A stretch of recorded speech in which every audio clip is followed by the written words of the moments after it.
Hi there. We've had a bit of technical difficulties up here in New York, but such is the case when you're using social media, so I guess this is a lesson for all of us. But welcome. For those of you who I've already welcomed, welcome back. I'm Kari, Saratovsky. You're tuned in right now to our live session of Gear Up for Giving, sponsored by the Case Foundation. We are thrilled to have Allison Fine here as our guest today. And I'll introduce Allison in just a little bit. But first of all, I wanted to give a special thanks to Philanthropy New York. They've let us use their lovely office space. And Allison, you must be exhausted. You've been here doing social media training for foundations today. So we're thrilled that you've stuck with us and are going to impart your wisdom on the folks who have gathered for this live stream session. Thank you.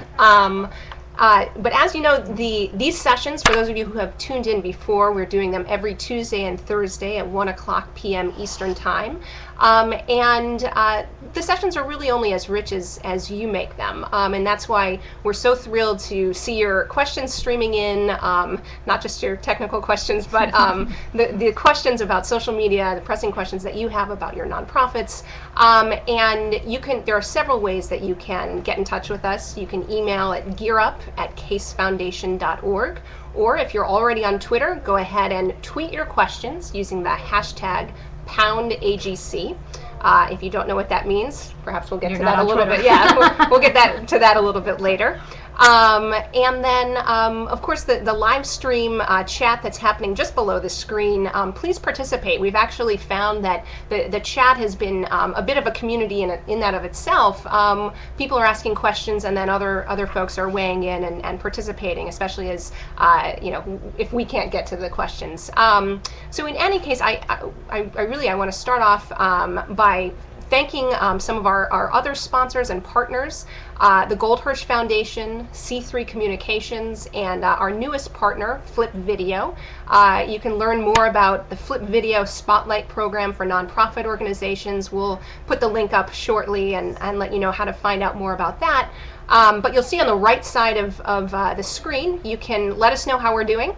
And by letting us know, you will actually be eligible to win a Flip Video camera yourself, as well as a $250 good card for the nonprofit of your choice. So a couple of extra little incentives to thank you for staying with us here. But without further ado, I want to introduce Allison. Allison, for those of you who may not know, is a senior fellow at Demos. She is the author of Momentum. She and I have worked together a lot in the last couple of years over around the Case Foundation's Social Citizens Initiative. And let's see, you're a mom and a blogger and an activist, a chocolate lover. I'm not sure what order those come in. Chocolate goes first. Okay, all right. I thought maybe it would depend on the day, but don't tell my children that. Okay, fair enough. In any case, I want to hand the floor over to you for a little while to talk a little bit more broadly. You and I had a great conversation at lunch about some of the trends that we're seeing in social media adoption by nonprofits. And so if you can share with our viewers, and while Allison is sharing, go ahead and tweet your questions or send them to us via the chat below. So, Allison. Well, thank you. Thank you, Kari. Thank you to the Case Foundation for inviting me to share my thoughts with you today. I think we're at a very, very exciting inflection point in the nonprofit sector as it adopts social media in larger numbers. I think what we're seeing, if 2 years ago the question from nonprofits may have been, do I need to do this? The question now is, how do I do it better? Which is very exciting. Yeah. So we're inching our way onto Twitter and onto Facebook, some groups leaping our way onto there. The difference between the groups that are using it, though, is that some of them, like say a Moms Rising, have what I would call connectedness DNA. Inside of the culture of the organization is the innate ability to want to connect with their network. These organizations have low walls and open doors and open windows. They gear themselves towards working with larger groups of people outside. Sure. And engaging them in a conversation about their efforts and in their creativity. Most organizations aren't like that. Right. Most organizations were born last century with high walls and moats and, and parapets and all those things to get around. So anybody can use social media, but not everybody uses it well. Right. And the difference is those groups that have what I call a social culture will use it well. So the question then is, what's a social culture? Sure. And the social culture are organizations that think of themselves as one piece of a larger ecosystem that consists of organizations and people out there like bloggers. They're organizations that do more listening than talking. They're reversing the polarity between inside and outside. They're moving outside. They're giving credit. They're generous with their network. They're following their network. Right. They're energizing it by speaking with people instead of at them. People. Right. Right. And people can feel that difference. And what we found last time in AGC, and Beth Cantor and I had this wonderful opportunity to work with you all to assess it, was that very small groups or individuals could be very successful working this way, but only if they had that social culture in place. Right. That's the secret sauce to what we're talking about. Right. Terrific. So I think the first question, and that was a great introduction to help us think a little bit more broadly about bringing social culture into nonprofit organizations. But I want to turn to our first question, which actually came in via email, and it came in from Wingspan Partnerships. And I thought this was a good one based on the blog post that you wrote for the Case Foundation about managing your time on social media. So they wrote in and asked, on average, how large a portion of the day should our small nonprofit organization, they have 3 people on their staff, how much time should we expect to spend on social networking for our cause? So, billions of hours. So this is a $64,000 question, in large part because so many nonprofits are under-resourced and overstretched right now. So when the question to them appears to be, how can you add social media onto a very, very long, to-do list? And the answer seems to, I don't have any time in the day to do this. I can't possibly do it. Right. When we begin to talk about social culture, when we begin to talk about changing the way that you work, to think about doing less yourself as a person and as an organization, and connecting with your network to leverage the resources that are out there, it becomes more manageable. That's the way to start to think about weaving social media in. Okay. Now, what we have to make sure to convey to organizations is social media is not the purview just of the summer intern. Absolutely. So this needs to be woven throughout the entire organization. It's not a spectator sport. Right.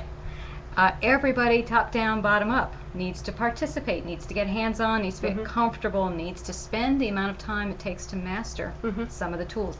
You don't have to be on all the networks all the time, Kari. You know, you don't have to be screens up all the time. Right. You are, but not everybody else has to be. The key is to carve out time to become facile, become proficient in a couple of tools. By doing that, which may be a sacrifice up front, I understand that. Sure. By doing that, though, other things are going to shift off of your to-do list.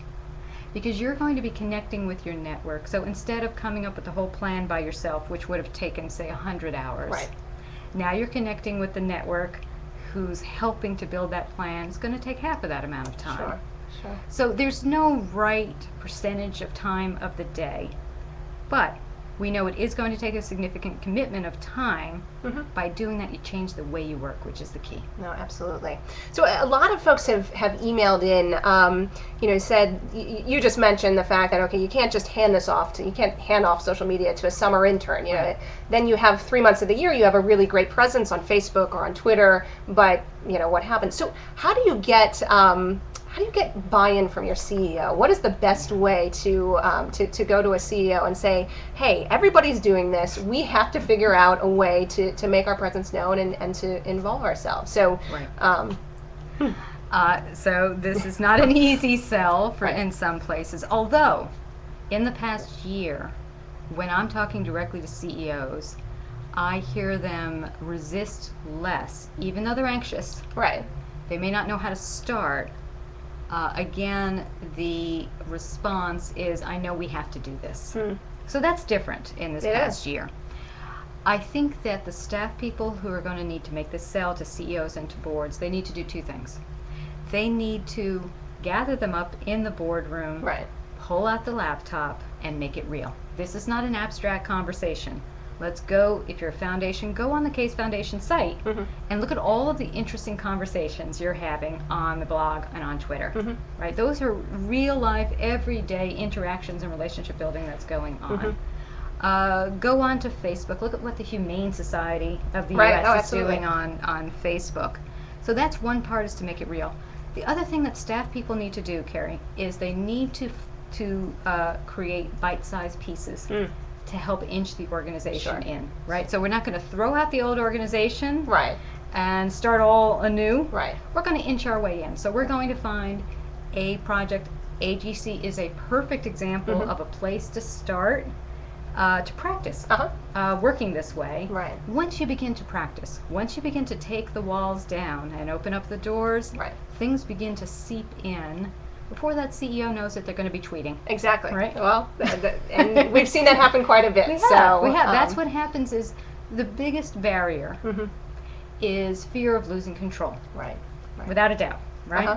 People who have been taught that control equals power have to be untaught that. The only way to unteach it is to practice it. But to find a safe place to practice. Okay. Well, that's very helpful. There's actually there's an interesting follow-up question that is coming up on our chat right now. So it says, many people are asking, can you talk a little bit more about social culture and how to develop it? So that's a follow-up to your opening remarks. But I think that's it's something I think you're actually writing a bit more about this. I am. Beth Cantor and I have a book coming out in the spring. Great. The working title is The Network Nonprofit. Before the spring, we'll have a real title. That works. It helps to sell a book that way. And in that, we spend a lot of time talking about the compilation of values and practices that make up social culture. So the first step, though, Kari, is to really take a realistic look at your organization right now.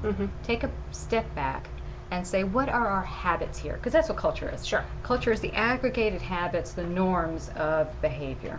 So do we create plans in a locked room, 2 guys, 3 cups of coffee, and come and lock it all down and put it out and say, this is how it has to all unfold? Do we think of ourselves in competition with other groups as opposed to being in a network with other groups? Do we think of our work in zero-sum terms, which is a really dangerous place to be? Zero-sum thinking is extraordinarily enervating. It is the opposite of energizing, because everything you do feels like you're losing something. When you're working with social media, when you're working with networks, every contribution you make to the network energizes it and comes back and energizes you. So groups need to start with, who are we? How do we work here? What makes us tick? And then where are the places that we can begin to have a conversation about how to open up the doors, how to engage other people, how to push our information out, let it go instead of trying to lock it up, how to ask people for help. We're not used to doing that as professionals because we've been taught that we need to be the smartest guys in the room with all the answers. Right? When you open it up and you say, I don't know the answer to X, that's the way to invite people in authentically to help. So there are a whole host of things it's going to require people to spend a little bit of time thinking about the issue of social culture. They can read Beth's blog, which is magnificent, fantastic, unparalleled, and to start to really reflect on what is the DNA of their organization that they may not have made. They may have come to it was that way. It doesn't mean that it can't be changed. Very helpful. So turning to some questions via Twitter, there are must be very short questions. They are short questions, and 2 words: professional versus personal. So I think you know where that question is. So, I mean, there are a lot of people that are really concerned about, once you have your Facebook profile out there, and your boss is seeing it, what's the line there? Or is there a line? Should there be a line? So this is a generational divide. that we have, because young people are coming to organizations being not having that divide of public and private. So they are much more open with who they are, and they're on all their channels all the time. Right. And they come banging headfirst into organizational culture that shuts that down and says we all have to look like we're wearing suits here all the time. Right. No casual Fridays for them. So again, there's not going to be a right or wrong formula to doing this. The key is for executives that were born in that old culture, it's very important for them to realize you can't build strong relationships with people and organizations in a network if you're hiding behind your logo. Sure. You've got to get out, you've got to be real, you've got to enable people to want to connect with you. And there's no other way to doing that other than revealing yourself. Sure. There are degrees of that. Some people are more comfortable than others. You don't have to go all the way to the end of the continuum on that. Right. You know, you get those frat party pictures off of there. But you do have to take down get behind the Wizard of Oz curtain a bit. For people who struggle with that on Facebook, there are lots of ways of dealing with that. You have different filters for letting people in to see different kinds of things, or you could have separate accounts. You could have a professional account and a personal account as well. So there are ways of managing that public and private divide for people. Critically important, though, if you're going to move to a social culture, you have to become a real 3D authentic person. Sure. No, that makes a lot of sense. So thank you. I hope that helps answer that question about the line between professional and personal. Want to move to the chat, and I encourage everybody to continue chatting and sending in your questions via chat or email us at gearup@casefoundation.org. And this one is coming from the chat. We created a social networking site just for caseworkers in my area to collaborate on cases and share info. I send them emails every once in a while, but how do I really get people to participate? Okay, the same way you would offline. You have to talk to people. Now, I understand that caseworkers are going to be talking about sensitive information. So in that case, creating a private, separate social network may make sense. For most groups, though, I would recommend going to where people are already. Trying to create your own network, a new habit for people coming to visit with you is tough. So you want to go where people are. It's awfully important that organizations not make assumptions about why people are coming to them or not coming to them. Sure. The only way to find out is to talk to them. If you can, the most powerful way to talk to them is to have a lunch. Bring them in, have a brown bag. Right. You know, like a real lunch where you're eating sandwiches, not in a virtual world. You know, this is one of the myths, Kari, of social media.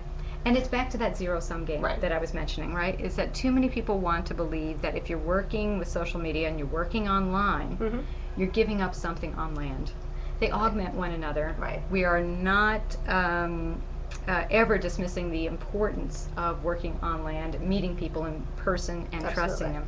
So if you want to know what would engage your network, if you want to know how to resonate more with young people, with millennials, you need to ask them. Right. Ask them online, ask them on land, and if you're going to ask them, you have to listen to them. Very, very good point. Very good point.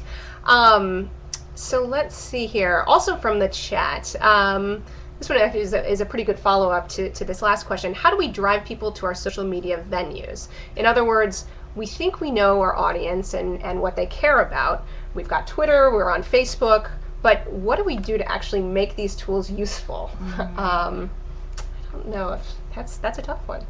Well, I'd be careful about the phrase driving people. You can't control a network. You can work within its context. So when you start to talk about driving people, to me that connotates old media lessons that we're going to broadcast something and you know, with bulleted message points in it.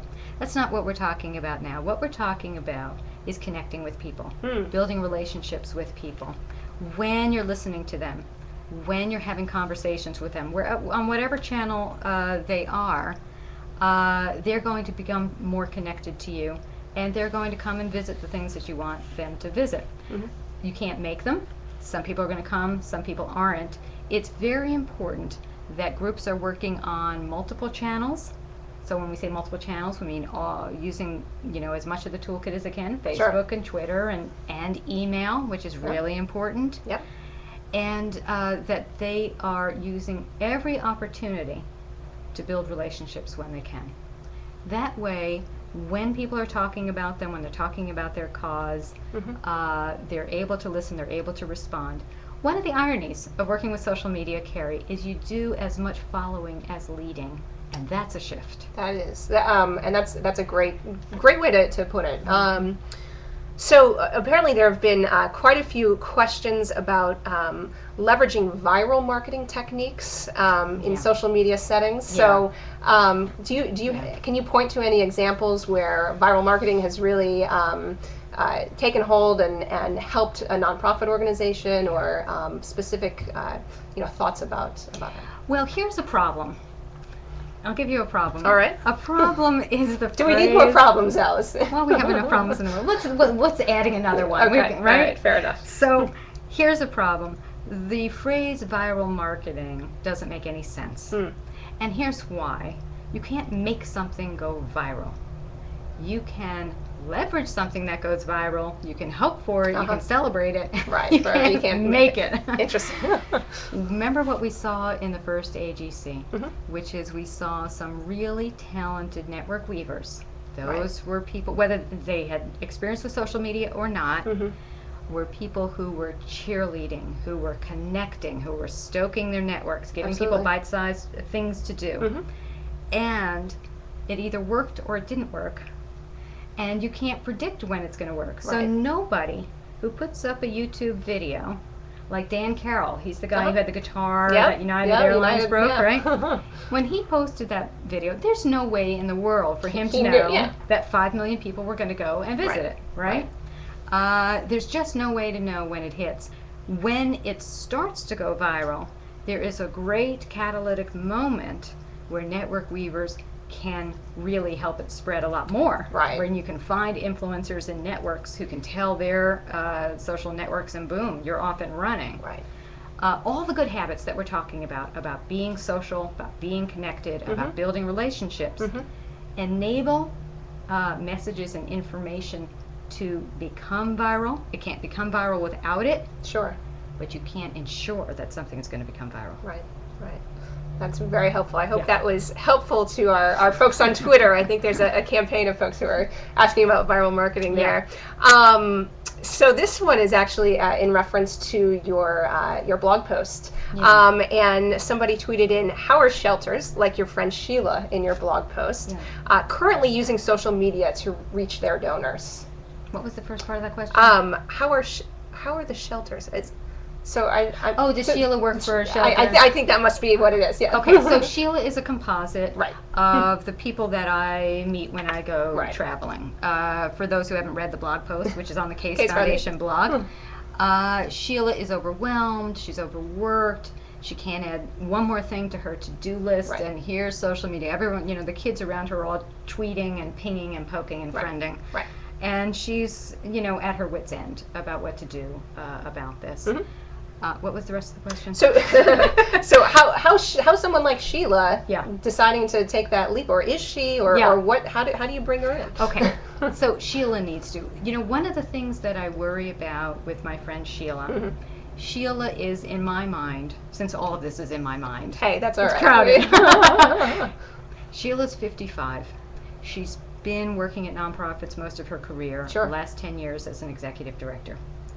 Sheila is going to age out of that position very soon if she doesn't embrace social media. She's going to age out because the younger people in her organization are going to get very frustrated.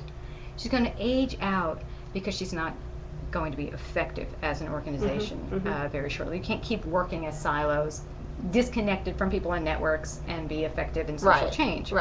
Social change happens through conversations. Conversations happen online, largely. So Sheila needs a mentor. In her organization, in her life, there are a huge number of people who are under the age of 30, Kari, who can be Sheila's mentor. In order to do that, she has to open herself up to be willing to accept the help. So I would say to Sheila, go make a deal, right? Find yourself a young person who's clicking, ask them to slow down, ask them to come and spend 2 Wednesdays a month at lunch with you. They'll show you social media because you need to get off the bench and start to dig in and start to practice before you can figure out how to do it organizationally. You'll show them how to fundraise or how to read a financial statement or all the good things that you know. The key is for Sheila to start experimenting with the tools personally. Then she can begin to see how to use it professionally. Okay, terrific. And that's an interesting. So one of the questions talking about the gap between older and younger digital users, and is that gap diminishing? There was a study last month that came out that AARP and the Center for the Digital Future put out, and there's actually I think it was Sami Hassanieh at N10 blogged about that, and you can check out more about that. But do you see this gap between older and younger generations diminishing in terms of their adoption of digital media? Certainly we're seeing older professionals start to log on to the social media toolkit. The fastest growing segment on Facebook are women over 50. Sure. Whether they're using it well or not. Right, and that goes back to earlier. Right. So they're getting on. They need to practice more than what they're doing. Most importantly, they need to understand that it needs to be infused in the whole organization. It's not a communications function. It's not a fundraising function. Sure. It is an organizational function. It needs to be woven in everything that they're doing. Okay. So the folks at FC Cleveland on Twitter just asked, can you suggest ways to crowdsource feedback for your organization? And actually, first, if you could talk a little bit, for those who may not know what crowdsourcing is, chat a little bit about that, and then ways that an organization might use crowdsourcing for feedback. So crowdsourcing is the function of enabling lots of people, a crowd, to work collectively on a project together. Sure. Crowdsourcing isn't new. Communities of people have worked on things together for, centuries. What is new is that the number of people who can work at a distance from one another on one project has grown exponentially large. The epicenter of crowdsourcing efforts is Wikipedia. Now, what you have in a crowd, though, not everybody in a crowd is equal. So you've got some power users in a crowd. Those people are doing about 80% of the work. Right. And you've got a lot of, hangers-on, but people doing stuff. There's a great opportunity for nonprofits to take advantage of crowdsourcing. We see this with the micro-volunteering that the Extraordinaries is now starting to do. What they're saying is we're going to break down some nonprofit tasks into little bite-sized pieces. For the Extraordinaries, it's using people using their smartphones. If you have a few minutes, contribute to this project. It might be translating a document, or in the case of the Sunlight Foundation, if you have a few minutes, go through earmarks, congressional earmarks, and help to categorize them. That's for the C-SPAN crowd. Right. The challenge for organizations, Kari, is twofold. One, they have to identify projects that can be broken down into bite-sized pieces. That's a new activity. We're not really practiced at doing that. The second thing is they have to broaden their network to create a large enough crowd to make that worthwhile for people, because you don't want to keep going back to the same 10 volunteers and exhausting them. You're exhausting them on land. You don't want to exhaust them on social media too. No, absolutely. So it looks like our Twitter audience is actually very involved today, so that's terrific. Thank you. Are they saying any mean things about well, not anything that I've seen so far, so we'll just hope for the best here. But if they are, that's okay too, because that's part of social media. I mean, the good, the bad, the ugly. So from Twitter, how long do you think Facebook and Twitter are going to last? Are they fads? Is what's the next big thing? What does social media look like a year from now? Or I'll tell you, Kari, if I knew what the next big thing was, I wouldn't be sitting here with you, as much as I love you. Thank you. Well, we'd go be, investing in it together, right? Here's the downside of that question. The downside is the hesitation that I hear from groups about getting onto a platform because they don't know if it's going to be here tomorrow. Sure. That's not a good way to look at it, because getting onto the platforms is great practice. You are building a network. Those networks aren't going to go away if the tool goes away. I think it's very, very unlikely at this point that a Facebook is going to fail. Mm-hmm.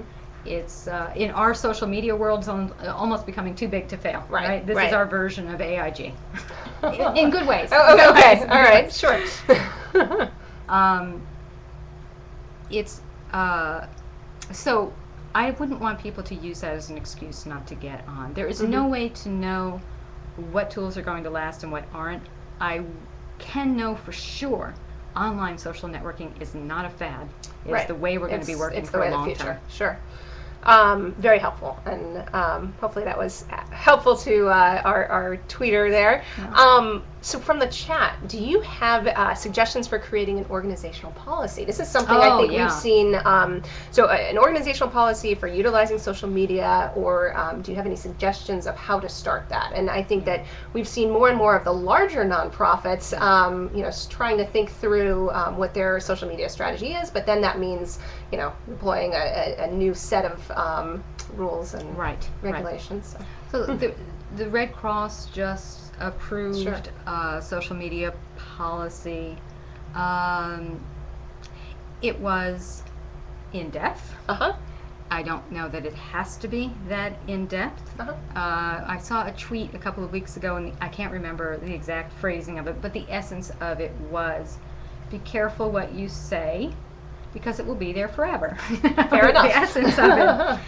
Here's the problem for organizations, the challenge, I'll call it, for organizations, which is, in order to use social media effectively, you have to trust staff and volunteers to do and say things on the organization's behalf without approving it beforehand.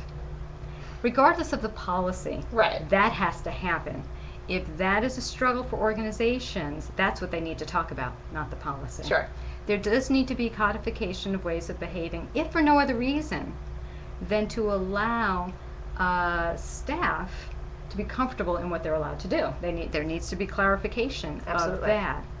I strongly believe, though, there needs to be a lot of conversations about social culture, about the shift in control that requires, the trust that requires, and the policy comes later. No, that's very good advice. From chat, now this is actually, they're asking what you think about this scenario. So my nonprofit has a very high-level board. I'd like to invite them to join our Facebook group, but there's hesitation from above about letting the board and key donors observe the free-flowing, opinions that are on there. The person writes, I think the board members would enjoy becoming part of the community. What do you think, Allison? I think that person is just right. I think that any place where you can take the curtain down, where you can engage people in real, authentic conversations, where they can not only just see, Kari, what it takes to do the work every day, because that becomes a mystery for board members that are separate from the staff, or kept separate from the staff. They can also contribute to it. There is this chasm that grows between boards of directors, staffs, and the communities that they serve. They are kept too separate. I think we think of them as almost delicate. Now, these are very successful people. They're doing their own work. I think they ought to be invited in to not just observe, but participate in those conversations, and it will build that relationship. We have got to get boards of directors using social media as much as we need CEOs. CEOs, absolutely, absolutely. So a few people from Twitter have asked about that question, return on investment. So you knew you were going to get it. What are your thoughts? I just hate that phrase. You hate it? I just hate it. You know why? Because it has a financial connotation. I see. Yep. And relationship building takes time, has an enormous amount of value over time, and shouldn't be thought of as needing to have an immediate return financially. Now, that doesn't mean that we're not measuring. So measuring involves, I think, tracking where and how conversations are happening for your cause, where your organization is responsible for catalyzing those conversations, and are you growing them? I think that's very important. Absolutely. I would want to know from a measurement standpoint of where and how are we engaging other people to talk with us. So are there blogs that are talking about us? Are we increasing the number of links to our blogs from other blogs? Sure. Right? You know, that's the commerce of the blogosphere, Absolutely. links. Absolutely. Are our friends increasing on Twitter? That's important. You know, are people retweeting on Twitter, which is the commerce of Twitter? So there are a whole host of ways of measuring what's happening. I would strongly encourage people, though, to put it in the context of relationship building and out of the financial equation. Right. So it's a different kind of commerce, a social commerce. That's exactly right. Yeah. Social commerce. That's great. So we actually haven't talked much about blogging yet, and I know you've got a great blog. You helped us launch our Social Citizens blog, and I think that a lot of foundations that we've been talking to and other nonprofit organizations are trying to get blogging right. And I think that we've struggled a little bit at the Case Foundation trying. Everybody in our organization has the ability to post on the blog, which is terrific because you get a variety of opinions and thoughts. But at the same time, you want to make sure that your blog has a good feel and that people know what they're going to get when they come back. So what do you think about this dynamic of group blogging, and how should organizations approach their blogging strategies? I think it's awfully important to think about what conversation do you want to have on your blog. So the mistake that groups make is, well, Joe has a blog down the street, we should have a blog. So everybody's got a blog. Let's blog. So you need to think about what topics, what conversations is it that we want to catalyze here. I think it's a great strategy to have a group blog because, again, we're back to people's time. If the burden falls primarily to one person in an organization, that feels overwhelming. In addition, there are lots of different voices in an organization, and not just staff. Kari, think about those board members. Maybe a board member wants to blog, maybe a volunteer wants to blog. So there can be a whole variety of voices there. It's important to stick to your topic. See, blogging is a narrow messaging. That's why it's not broadcast. Right. So you want to start by finding out who else is blogging about this, making sure you're linking to them. This is the generosity, right? We need to reach out to them, ask and encourage them to link back to you. Listen to the blogosphere using tools like Google Alerts and Technorati to find out who's talking about what. And keep participating in that group conversation. That's the power of the blog, is that it's one part of a much larger conversation going on in the blogosphere. There have to be better words than blogs on Twitter. But that's the power, is that ongoing conversation. The other thing about a blog people have to know is that it's a slow build. It is. Right? It takes time. It takes practice to do it well. And it takes constancy. People have to stick with it for a while. Yeah, it's not the field of dreams, right? You can't don't just build it and then come. No, but I think it's a great vehicle. It's not for everybody. Right. Well, that's the other thing, which is you don't have to stick with a blog if it's not working for your group. And so many organizations we're finding are they're adopting. Okay, well, we've got to be on Twitter. That's the hot thing. We got to be on Facebook. We got to be on blog. And then they're spending all their time trying to figure out how they have a presence on all of these sites. I think that in small doses, trying to figure out what works and what works best for your organization is. So how do you break it down into digestible pieces almost? I mean, and would you suggest that kind of a strategy as opposed to just jumping in and trying everything? Well, that's just it. I mean, the danger is trying to do too much and getting overwhelmed with it. You need to find small places to experiment, like we talked about. You do need to be on multiple channels. So you don't want to say, we've got our blog and we're done with social media. It's not enough. People are in lots of different places. But it doesn't mean that you need to be on all the channels all the time, or that you have to have an equal amount of energy on all of those channels. That makes sense. Right? So let's say that you're getting some traction in Twitter. You may not have as much energy at that moment in time to be stoking conversations on Facebook. That's okay. It's not disappearing. You also want to make sure that you take some breaks, that you shut down and go and take a walk. Breaks? I took August off. Social media Twitter. overload? I know. I took August off from Twitter. Right. Came back September 1st, tweeted out, what did I miss? And the answer was nothing. Oh, so. Well, we missed you. So you say. No, thank you. So one of the questions that just came up on Twitter is how important is it for nonprofit organizations to monitor their brands on the social web? Well, so we need to start to think about brands differently. Yep. So the downside of branding, it wasn't anyone's intention, but the downside is an overexertion of control. Right? The fear that if you do X, it will damage the brand. Yeah. How many times have you heard a marketing person say, don't damage the brand, like it's under glass in a museum? So we need to take brands out for a walk. We need to get it some fresh air and take it out there. The best part about social media, I think, is that it can really enhance a brand by building trust and authenticity with a large group of people. I think that really helps people knowing, particularly when we're talking about social change organizations, people need to feel that the organization is trustworthy, that it's authentic, that the donation will be well used. They're only going to feel that way if the people who work in that organization are out and building relationships. That's the way to build the brand. That again, you got to get out from behind the logo. Right. And some of the ways to, if organizations are interested in monitoring their brand, I mean, I think that you can hire companies like Radian 6 or other, organizations to help monitor your brand or help give you the tools to do that. But I think things like search.twitter.com, if you go to search.twitter.com and write in your organization, you can see who's talking about you. Google Alerts is another good thing. Are there other things that you can think of? Technorati does that. There are a whole host of tools for listening.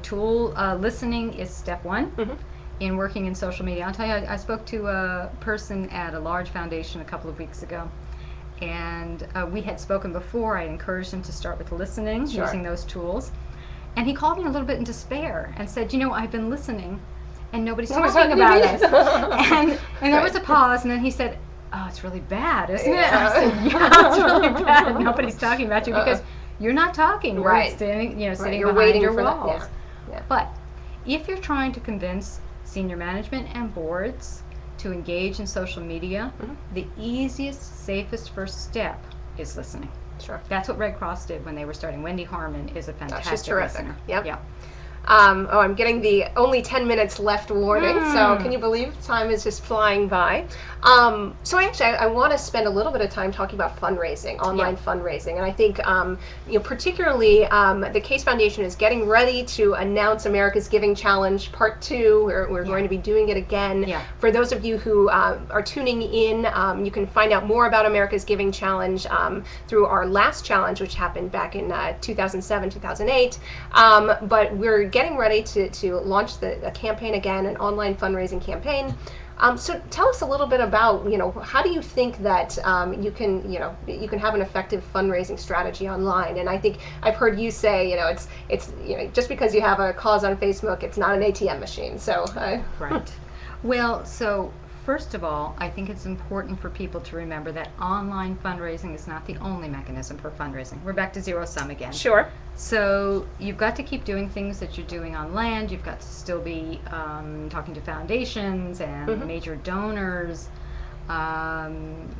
even direct mail if that's worked for you. Although I have we won't quote issues you on that. with it. Thank you. Okay, but now we want to augment all of that with online. And the key to remember about online, Kari, is it's important to build friends first, funders second. That's the order that it happens. People don't give you a check first and then find out about your cause. So you've got to be able to demonstrate to people online that you are trustworthy and you're effective. The only way to do that, Kari, is to take the walls down and begin to show them what you're doing, right? So I think it's awfully important to become more transparent, to post your financial statements online without anyone having to ask for it first, right? To get ahead of that. Charity Water does that. They put up their financials, put up your 990s. I would like to see groups put up their audit reports with the management letters in them Put it all out there without people having to ask or people having to find the doorway in. So making it easy and accessible. And I think one of the most wonderful stories I've seen about transparency in nonprofits is your hometown, the Indianapolis Museum of Art. Oh. They have a dashboard up online of all the data points they're tracking around efficiency, around number of members, number of people who've come, number of patrons, and you can click in there and see what the trends are for the museum. And they're not always all going up, at the same rate. Sure. And it's a wonderful way to feel like they are letting you see the whole works here, That's good true. and bad, and they're open to a conversation about it on their blog. So I think all of those things add up to more effective fundraising because you really are engaging with people, building the relationship. They are much more likely to give. What we saw in AGC last time was friends connecting with friends. Sure. And the ones that went viral are when those 2 degrees of separation of friends began to do things on their behalf, and they did it because they cared about the person who asked. Right. And the research showed that, it just because you gave, you didn't necessarily, I mean, I would support the cause that you cared about because I care about you. I mean, that's right. That's and the it's idea. $10, right. And most online fundraising is low dollar.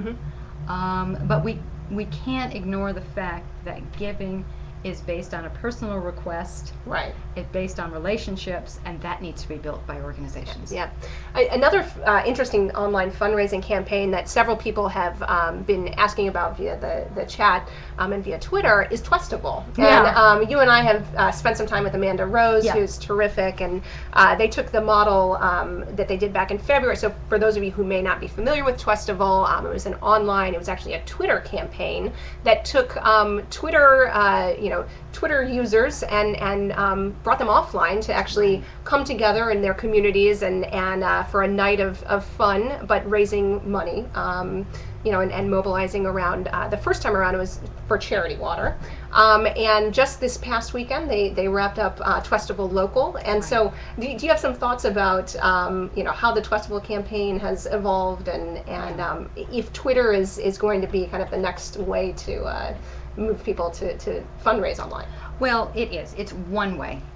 There's never going to be one right way. There's going to be multiple ways of doing this. I think what Amanda has done that's so brilliant, though, is she really understands innately that the online has to connect on land. Absolutely. And that's why Twestival became local, was because she really understood that people really they can use Twitter to organize, but they really want to come together. They really want to get to know one another, celebrate and support a cause. Here's the thing to remember, Kari. Nothing about what I just said about Twestival is new. Sure. This is all old stuff. Relationship building has always been important to fundraising. Right? Local meetups have always been important, building trust, raising awareness. What we have is a brand new tool set that makes all of it go faster and cheaper. Right? But all those good habits that people have always needed to be successful are still there. Very helpful. So I was going to start wrapping things up, but I just saw this one pop up on chat. How do you kill an organizational blog, but positively? I like that. How do you euthanize it? How do you blogging phase it out? Maybe is a better. I think that. Look, there are different reasons why somebody would stop a blog. Right. One is it's not getting traction. Sure. 2 is they might be exhausted. I think anything that happens with a blog ought to be a conversation. That's what makes blogs powerful. Interesting, sure. So it might not be, you don't, just turn off the power on a Thursday. Right. You would want to, tell people what you're thinking about winding it down. Get their advice. Remember, this is the shift in polarity that we want to have happen. We want to get input from people. It may be that somebody in that network, one of the readers of that blog, wants to take up the blogging themselves, or maybe there's another organization that wants to start it and keep it going. Sure.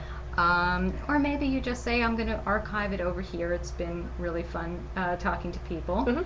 And we're going to close it down for a year and see how that feels. There's no one right way to do any of this. The key, Kari, is to keep having conversations. Absolutely, absolutely. So unfortunately, we are coming up to the 2 o'clock hour, and I want to thank everybody who's joined us for this live chat today. For those of you who were on earlier, we're glad that we figured out our technical difficulties and could provide you with some great insight from Allison Fine. You can read more from Allison Fine on her blog, A Fine Blog. You can, if you missed part of this chat or you want to share any pieces of it, it will be going up live in just a little bit later this afternoon on the Case Foundation's website. We of course want to thank New York Philanthropy, or Philanthropy New York, again for letting us squat in their lovely space today. And to our partners on this Gear Up for Giving, to the Goldhirsch Foundation, C3 Communications, and to Flip Video. Please go ahead, tell us how we did. We do want to hear, and we look forward to being back here every Tuesday and Thursday at 1 o'clock Eastern Time. So continue to send your emails in, to tweet your questions using #AGC. And Allison, I'm going to give you the last word. So is there anything else, some parting thoughts about, that you would like to share with our nonprofits? I would just encourage people to keep asking themselves when they're at their work, what would the network do? Keep going back to the network. It's there to help you. Great. Well, thanks so much, Allison. Thank you. Thanks to everybody for tuning in.